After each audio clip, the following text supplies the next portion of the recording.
Hello, guys, and welcome back to Happy and Healthy. I am your host, Janina Mopola, and happy Tuesday, you guys. I hope your day is going really, really well. I'm feeling a little unmotivated today. Today has been a little bit of a slower start, to say the least. So even if you think on Instagram I'm like Miss Productive Queen, no.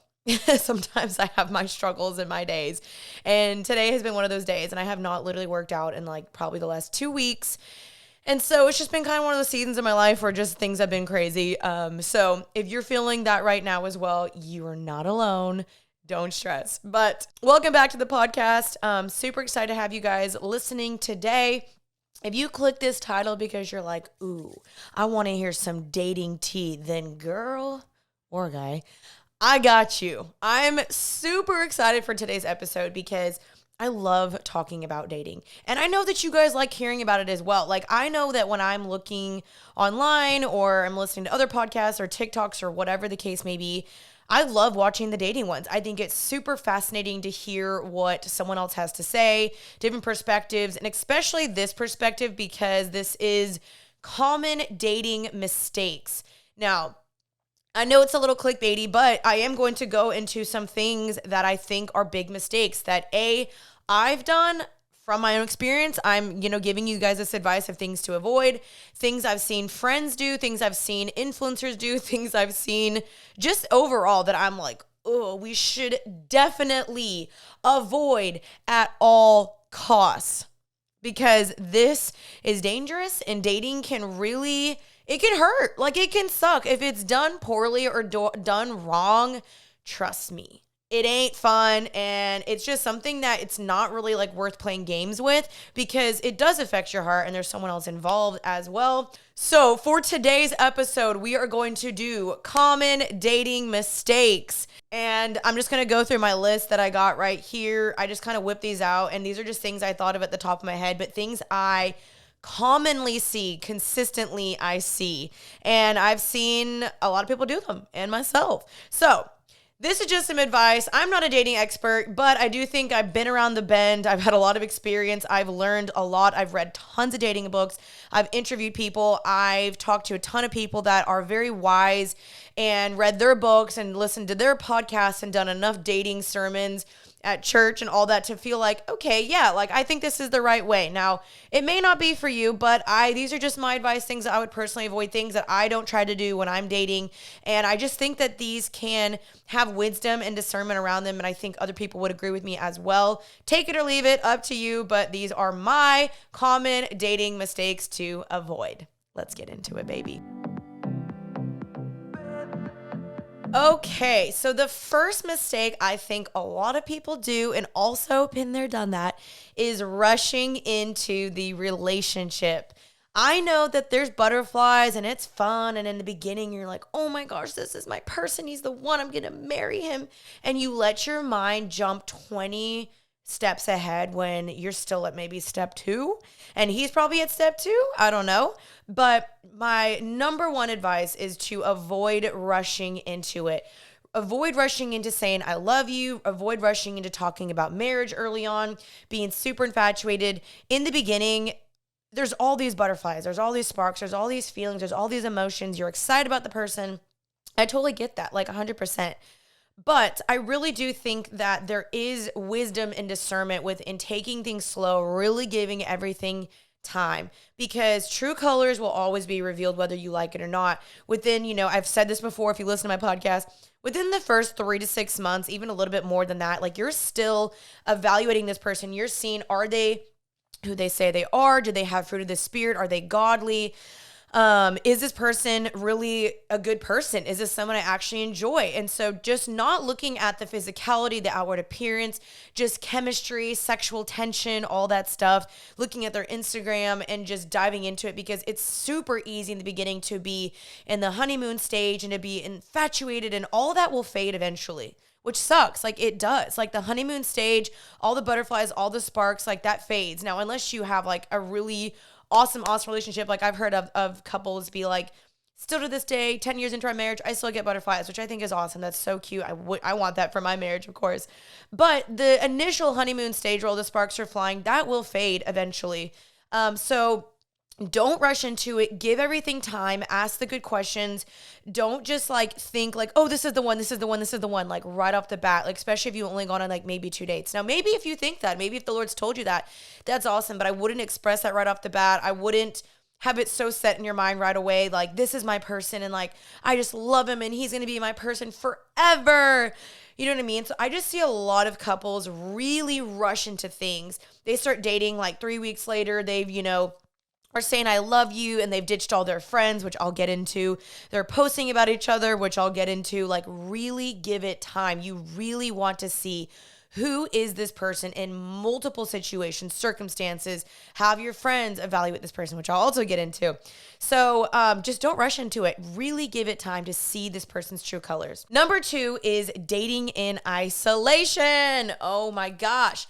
I did this one time and it was not wise. And I really think dating in isolation is very, very dangerous. I just think that when you're alone, and Jonathan Pokluda said this quote that every idea seems good in isolation. And so when you're alone and you have no one to bounce the ideas off of, you have no one to be like, hey, help me process, help me think, is this person good? Is this a person that is actually like worth pursuing? Is this someone that's of high value, high character? Do you think this person's a good idea for me? Should I go on a date? Should I keep dating this person? Like when we just start blocking everyone else out, that is when we find ourselves into situations that we're like, how the freak did I end up here? And it's because you stop listening to sound judgment. You stop listening to wisdom. You stop listening to counsel, discernment, people just being like, hey, like that's a red flag. Hey, that person's not healthy for you. Hey, I just don't know if this is the healthiest, best thing, the best God-honoring relationship. And so you can end up in situations that are very dangerous and just not God's best for you when you date in isolation. So whenever you're dating, always let people in, date within community, have other people help you vet the situation, have other people know where you're going, know that you're going on a date, know who the person is, show them their profile, show them like, hey, this guy, John, asked me on a date. What do you think? And it's not that you need to bend over backwards to your friends' opinions, but I do think it's wise to take their opinions into consideration. I just do. So whenever like I was going on a date, I was going on dates in the past and stuff, I would always let my roommate Maddie or my best friend Penny know like, hey, I went on a date with this guy. Hey, this guy called me. Hey, this is where we're at. This is who he is. And that way they could be like, okay, cool. Like we'll see where this goes, but they know who he is. Not that I've just been secretly dating this person for 6 months. And then all of a sudden they're like, wait, what? Like you have a boyfriend or like, who is this guy? And they have no idea. So I just really think it's super wise to have your friends meet the person. That's something that my friends and I like to do a lot is that if we're interested in a guy or we're dating or going on dates with a guy, we're like, hey, maybe we can plan like a group thing like on the 4th or 5th hangout to where your friend can kind of see them and you can scope it out and you can see how they interact with your friends and other people and in big group settings. Because sometimes when you're just one-on-one, you're not really seeing the true colors and the true like personality of that person. So bring them around different people, different situations to really assess them. I think that's super, super wise and very, very beneficial. Number 3 is dating right after a breakup. Now, I see people do this all the time, and I did this probably 6 years ago as well, and it was not wise at all. I know I've said this before, but just jumping from one relationship to the next, I just do not think is healthy. You are still not healed. You might be still in love with the other person. You're using the other person as a means to get over the other person, which I just think is very selfish. It's not okay because that person may not know, really how badly you've been hurt or all that the last relationship entailed. And so if you think that another person's going to heal your heart or solve your problems, you're wrong. I'm sorry to say that to you. I just don't think that's wise. And so I just think it's super healthy to have moved forward, had some time to heal, had some time with just you and the Lord, time for you to get healthy, you to get back into community, for you to know yourself, for your heart to have time to grieve and to process the breakup. And I have podcasts about breakups and all that stuff. So make sure you guys go check that out about just how to do that well, because I just don't think it's wise just to jump into the next, because then you could be, potentially projecting all these past hurts from the other person onto the next. and bringing in all this like baggage and just hurts and fears and open wounds and just soul ties or whatever the case may be. And you could just potentially hurt this other person because you're not fully healed. And so I'm not saying that it can't work, because I have seen relationships where someone broke up with somebody and they immediately got into another relationship and it actually did kind of work out. But I don't know if that's the healthiest thing. Like, why make your relationship more complicated, exposing it to more potential hurts and potential barriers and boundaries to the relationship that just you can't avoid? Like, why not try to avoid them? Why not try to set up your relationship on the healthiest foot and foundation as possible? Like, why would you not want to do that? So I think that's just the best thing you can do for yourself, your future marriage, your future spouse, whoever you're dating, to just get healthy and whole before you start dating the next person. Number 4 is getting physical too quickly. I see this all the dang time too. I personally think that this is my boundary, is I said I was not going to kiss somebody until they were actually my boyfriend or girlfriend. Now, I have not done this perfectly in the past. There's been times when like I was probably, going on 5th, 6th dates and this guy wasn't my boyfriend and we were kissing and it just wasn't smart in my opinion. Now that I look back, I'm like, dang, like I really wish I didn't do that. Like I really wish I valued kissing a little bit more. Now that's my boundary, is kissing. I will not do anything more with the person, but I still think even 1st, 2nd, 3rd, 4th date, that's up to you. But I don't know. I don't think that rushing into physicality is wise, because it blurs lines. You start feeling maybe a little bit more attached.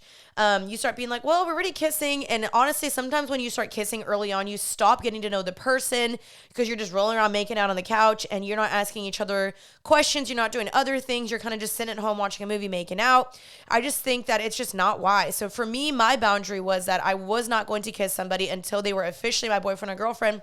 Wait, that didn't make sense because I'm only into guys. Until they were officially my boyfriend. And that's still a value I uphold, and I'm really glad that I did, because it does help keep things clear. It doesn't blur lines. It doesn't, you see, okay, can this person be patient? Can they wait for me? Are they willing to respect my boundary? Did they have that boundary? I think it just clears a lot of stuff. And say you've been going on 4th dates and then suddenly you're just like, I just don't know if this is my person. Great. You haven't kissed them. You haven't given them something. You haven't like wasted that on somebody. And you can just be like, clean hands. Like, we're ending this clean and great and without any complications and weird like attachments. And you can just be like, hey, I'm so sorry. Like, this just didn't work out. Thank you for your time, but I don't see us moving forward. Blank, boom, done. Bye. And I just think rushing into anything physical, especially sex. I mean, y'all know my viewpoints on this. I am someone that waits till marriage. I think that's the wisest thing to do. But sex, rushing into that way too early, I think is extremely dangerous, because sex really does blur things. And a lot of people end up staying in relationships, staying with unhealthy people because of sex. And girls are afraid to leave, or guys are using girls for sex, and vice versa, honestly. And so I just think it's super wise to not rush into that. Wait, set a boundary, uphold that boundary. And if the person does not respect your boundary, bye-bye. I'm sorry. Like, for me, I'm like, if you can't respect this, then you don't respect God, you don't respect me, and you don't respect yourself. I know it's kind of like a hot take, but I don't know. I've just seen it happen. Again, it's not, a point blank period blanket statement for everybody, but I've just seen it happen time after time in my dating process. Number 5 is, this is just for me because I am a Christian, is people dating a non-believer. Now, if you are a believer, if you are a Christian, I do not think it is wise to date outside of your faith. So if you know this person is not a believer and you are a believer, to me, it's not even worth entertaining. Do not missionary date. Missionary dating is essentially when you're dating the person in hopes that they will become saved or that you can lead them to Christ. Of course, you can plant seeds, you can pray for them, you can help them, you can lead them there, but I do not think you should be getting intimate with this person. You should not be crossing emotional boundaries with this person. You should not be physical. You should not be dating this person if they are not a believer. You can say, hey, I'm going to point you to the church. I'm going to point you to other godly men. I'm going to be praying from you from a distance, but I do not think it's wise for us to date. The Bible is very clear about this, very, very clear about do not be unequally yoked with a non-believer, and it's just not wise. So if you are a believer, I do not recommend dating a non-believer. So I wouldn't even entertain a first date, because I know some people, they start going to first date, second date, third date, and then they're like, oh, he's not a believer, but like, now I like him, and now we're getting intimate, and now we're having all this fun, and I just I don't know, it's so hard to break it off.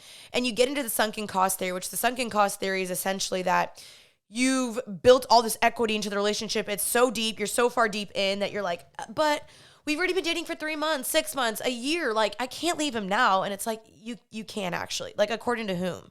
Why can't you leave him? But emotionally, you get super attached that you're getting so deep into it that you're so scared to leave. And now you've just kind of built this like relationship with this person and you're like, but like maybe I can change them. Maybe I can save them. I just don't think it's wise. Again, for everything that I'm saying, I'm not saying that there's not, a one-off thing or a circumstance or situation that perhaps someone has saved their spouse or helped someone they're dating. I just don't think that's the wisest ways to start off the relationship, because at least from what I've seen with people that have done this, one person is usually like a little bit slacking in the faith aspect, just a little bit more. And that tends to pull you down. So you really want to find someone that's already there, already established. They already got their own walk with Christ. They already know Jesus on their own. They're ready in community. They're ready serving. They're ready, like they love Jesus on their own. And missionary dating, it's not fun. It's just not. Like, I've tried it as well. It's not fun. And at some point, if you're a believer and you have this deep intimacy with the Lord, eventually it just doesn't add up. Like, it doesn't line up. There's always something that just feels off, because you can't go as deep with that person if they just do not understand something so intimate and huge in your faith and in your religion. And so, well, to me, it's not really religion, it's like a relationship. But you see what I'm saying? Eventually, it's kind of like, oh, there's just like, there's like a barrier, like it's a block. And you're just like, dang, like you can only go so deep faith-wise with that person because they just don't get it. Number 6 is codependency.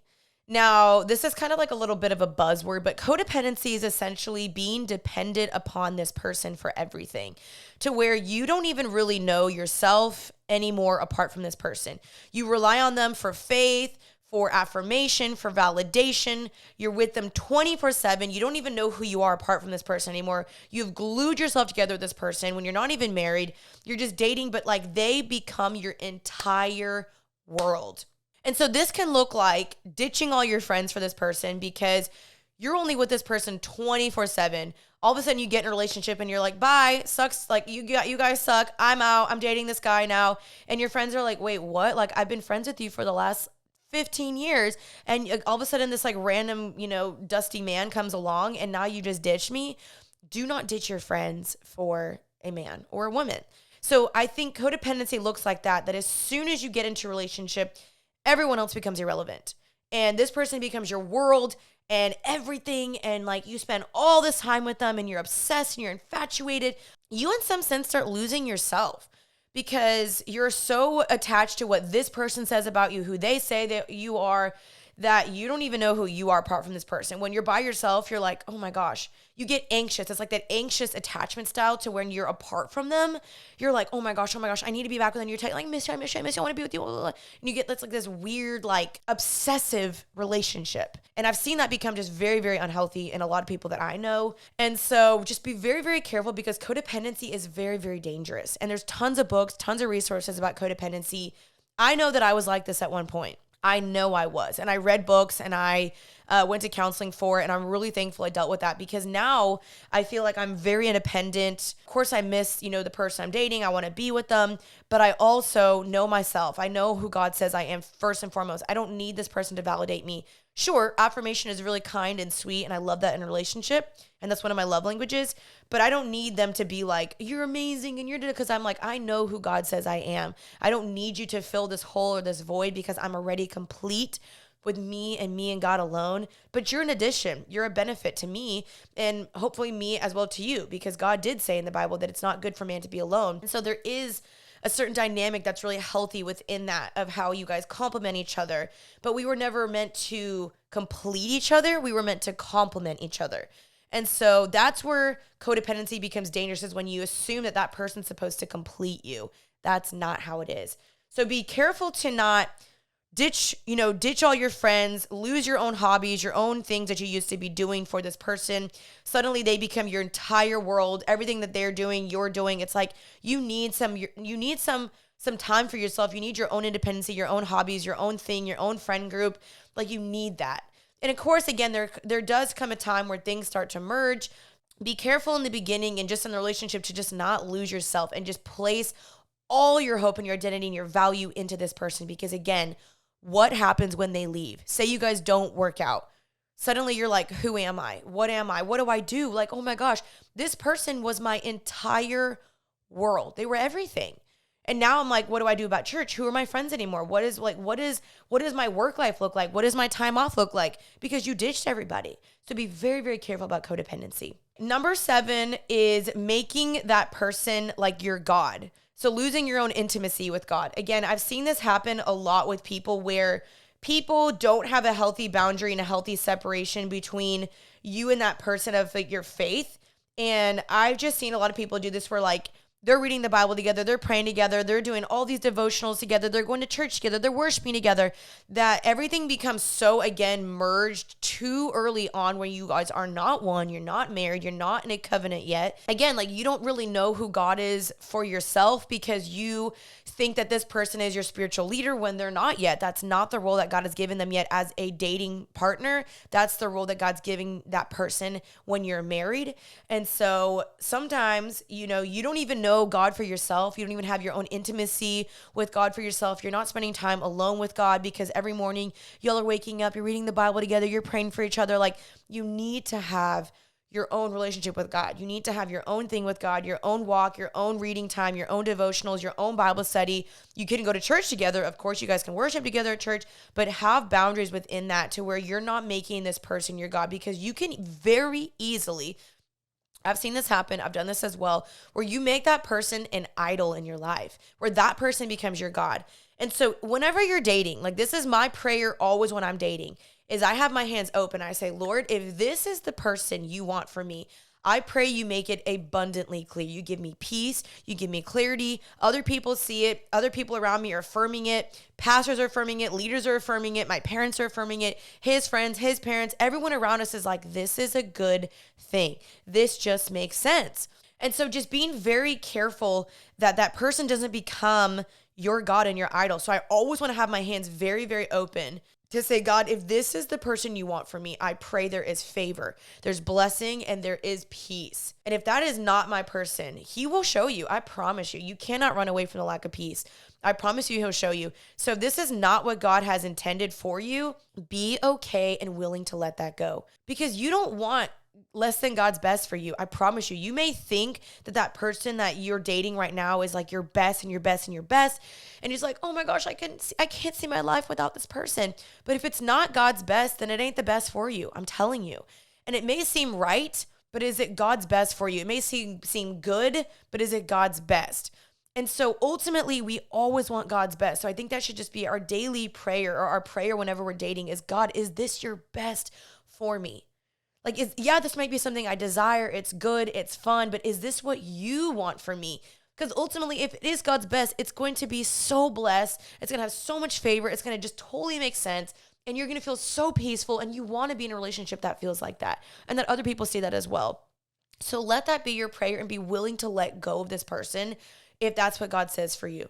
And I know that's not fun. I know that's hard. That's so much easier said than done. But I promise you it'll be worth it, because when you get who God really has for you, you'll be like, oh, thank God me and that other person did not work out. Because now I see how good and how like favored this relationship is that God has blessed me with. And I'm so thankful that one didn't work out. So be willing to let go and say, God, if this is not what you want, then your will be done and your kingdom come. And I will be willing to let it go and lay it down at your feet, at the cross. And be willing and okay to say that. I know it's scary to do, but promise you, it's worth it. Number 8, again, is just projecting past hurts onto the next person, not being healed fully from the past. It's essentially what I was saying earlier, is when you're dating too quickly, is that oftentimes we're so wounded, we're not healed, that we are just projecting all these past hurts and wounds and all these things. You're not healed. You still have trauma. You might have still open wounds or what is the word I'm looking for? I can't think of it. But basically, you're not just healed. So like I was just saying, take time to heal, because just because your ex did that, or just because someone in the past did that to you, does not mean this other person will do that. And so oftentimes we can end up ruining or tarnishing or hurting the other person by constantly projecting and being like, well, my ex did this, so you're going to do that. And they're like, I'm not your ex. Like, what the heck?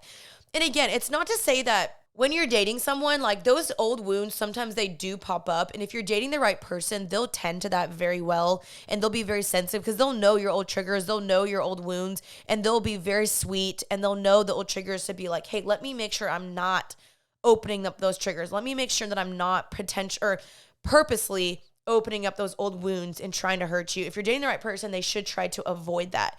But sometimes those things do pop up, and you want to make sure that the person you're dating is aware of that so that they know what to avoid and like what triggers you and all that stuff. But if you're not healed and this keeps popping up over and over, I've talked to old friends where they were dating someone and they came to me and they were like, she keeps saying, I'm going to do this. She keeps saying this. She keeps like bringing up the past and saying like, I'm going to hurt her like her ex did, when he's like, I'm not even doing that. And that's a prime example of just like how not being healed can really ruin and tarnish potentially a good thing because you're just not healed. And so I do think counseling or therapy or just, talking to someone about it is really, really important to be healed from that. Okay, number 9 is posting them too soon and posting about the relationship on Instagram, like all everywhere, and just having no privacy and real intimacy with the person. I've seen a lot of people do this where they post the relationship very, very early on, and you're like, oh, how long have y'all been dating? They're like, a month. And you're like, oh, at least for me, like, when I'm dating, I'm not going to post the person for a very, very long time just because my life is public and I just know that people are very invested into my relationships and my dating and what I'm doing. And sometimes it's kind of frustrating because I'm just like, dang, like there's no privacy here. And I really want to have a privacy where people aren't giving their opinions and they're not throwing in their thoughts and like, oh, you're doing this wrong or he's doing this wrong or why are you doing that? Like, I want to know this person for my own before introducing him to the world. And so I think sometimes people, they're posting their relationship way too much. Like they're almost trying to prove something. They're trying to show I'm so in love and I'm blah, blah, blah. Like that's awesome. I'm really happy if you're happy. And I don't think there's anything wrong with posting the relationship, but at some level there needs to be some sort of privacy, some sort of intimacy with just you and the person. Because sometimes I think that people feel like they need to prove that their relationship is so amazing and so awesome and so healthy that everyone needs to know. I can think of some influencers that do this actually where I'm like, okay, we get it. Like you're in love, you're in a new relationship, you're healthy, blah, blah, blah. Like we freaking get it. Now, again, if someone's doing it like in the beginning and like every now and then, that's awesome. But there's some people that really you can tell they're like trying to prove it and there's just no privacy and you're just like, this is just too much. Like I feel like I'm literally like a third wheel in your relationship because you just keep posting about it. You know what I mean? So just be careful not to post the person too early on until you know and you feel really secure that this relationship is heading down the right route. Because I know for me, like I've had public breakups and then it was just like awkward later being like, oh my gosh, like now I got to delete the post and now I got to like retract what I was saying and da-da-da. It's like, it's just kind of awkward to be honest. So for me, at least going forward, I want to be very careful and not rush into posting this person. And I think it's just wisdom just to wait a little bit until you know for sure this relationship is secure and steady and healthy and you really know who this person is before you announce them, before people's opinions and all that stuff. But again, do not date in isolation. Like your true friends in real life, they know this person, but social media may not need to know this person yet. Number 10 is entertaining non-committal people. So this is a common dating mistake because a lot of times people are just dating flaky non-committal, people that are playing games because they're liking the comfort of it. They're liking just having someone to text. They're liking having someone just to make out with or FaceTime or someone tell them they're pretty or just someone to Snapchat every single day. But it's like, what is that good for? Like you're playing games. There's no real commitment. It's just like you're just like in this fake relationship. It's like a faux relationship. And then again, if that person ends up breaking up with you or leaving, they can't break up with you because you're not even dating. It's like those friendationships where the boundaries are so crossed and blurred and there's like, we're not boyfriend, girlfriend, but we like each other, but we're still flirting. And we're texting every single night and we're Snapchatting and he's telling me I'm pretty and we're going on quote unquote dates. And then he starts dating someone else, or maybe you start dating someone else, and then they get really, really hurt, and you're like, wait, why? Like, we weren't dating, but y'all essentially were dating. Like, you were acting like you're a boyfriend and girlfriend. Like, y'all were playing the game. You were playing house. You were playing the part. So it's like, don't be surprised if someone gets hurt. And so I just don't think that's wise. I don't think guys and girls can be best friends. I don't think y'all should be hanging out every single day. I don't think you should be texting every single day. I don't think you should be flirting. Like, only if you're trying to lead down the path of dating and marriage, great.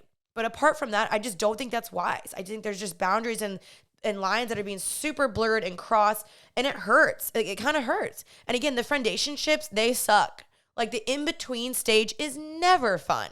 And so if you feel like you're in that, ask the person for clarity. Hey, do you want to date me? Do you see this moving somewhere? What do you think about this? Is this going to go somewhere? If not, I would end it. I truly would, because it's not fun. Because if you're in that, say the right person does come along, you can't date that right person because you're still clinging onto this friendationship and the blurry line and the playing games. And so clarity is kindness. Dating with intentionality, purpose, kindness is something that I always preach. I've had other people say this to me, and it's so true. And it keeps things clear. It removes the gray area. It removes kind of like what is this? What are we? Da, da, da. Like it makes it very clear, black and white. And I think that's just wise to do in dating. And so don't entertain the flaky, dusty, crusty, back and forth people that are playing games. Like if you don't feel like this person is all in, if you feel like, they keep ghosting me, there's mixed signals, they probably ain't it. I'm telling you, like there shouldn't be the mixed signals.